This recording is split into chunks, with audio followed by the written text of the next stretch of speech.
I want to go over 3 popular, highly rated 2-gallon sprayers with you. And starting from the left here, we have the Side King 2-gallon electric sprayer. The middle one is the Scott's with the Pump Zero technology 2-gallon sprayer.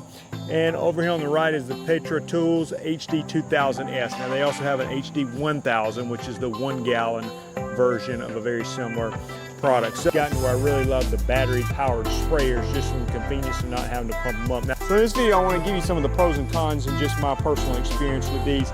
As I look at this one, the actual tank itself is not overly impressive. Honestly, it's kind of like plastic, like you would see maybe if you had a watering can for a garden. But with that being said, I think they did some really smart things, and I'm ultimately concerned about the performance of it. So the hose, and I've got water in all 3 of these. Normally, if you're using chemicals, you'd want to wear some protective gloves. The hose on this one is sufficient, and this one, actually, the battery is in the handle. And so it comes with a little USB cord that you're going to plug in there to charge it. And one thing I don't love about this one, when you press the button here to spray, it's just on permanently until you press the button again to turn it off. Almost would prefer a handle situation like the others have, where I can just spray a little bit, because that would be more applicable for me. But if you want to just leave it on, I mean, you can just spray and then push the button again and turn it off, or if you want to just leave it on, it's obviously great.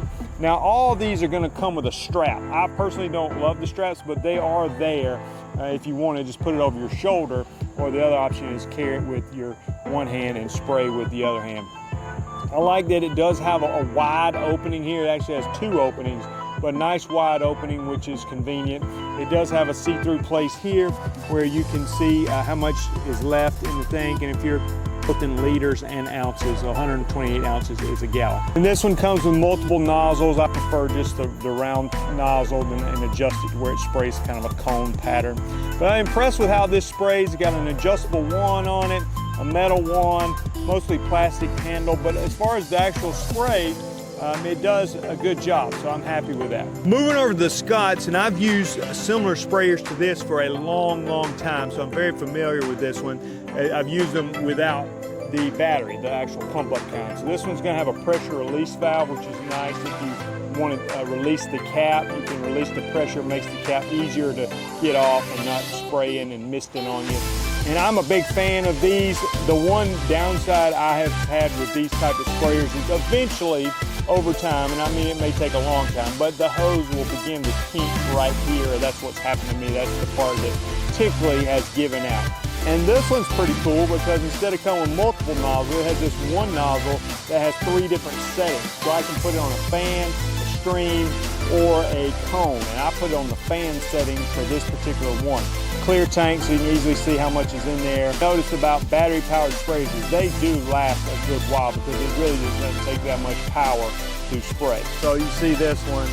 Again, I can just use the trigger to spray this one, which is my preference more so than an on-off switch. I do turn the battery off here for this particular one. Now the PetraTools, again, clear tank. You can see how much is in there.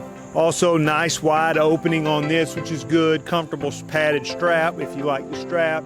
Has your measurements here on the back, so you know how much you're putting in there, which is important if you're mixing chemicals. I really like that it had these metal fittings here, metal fittings there, metal fittings there, and overall the company, when it was unboxing, it just seemed really like they stand behind their products as far as the support goes, the warranty, things like that. So I was impressed with that. I think this metal fitting might help it not kink as much. I'm not sure, because I haven't owned this one long enough to know. And I like this brass tip nozzle. Now it did also come with another nozzle as well, but I put this one on here and haven't adjusted where it'll spray kind of a cone pattern. But all these have good pressure. Again, the performance of them, I wouldn't disagree with any of them as far as the performance, and I'm definitely a big fan of the battery-powered sprayers. Just want to go over some details about these to help you make a decision if you're in the market for a 2-gallon battery-powered sprayer.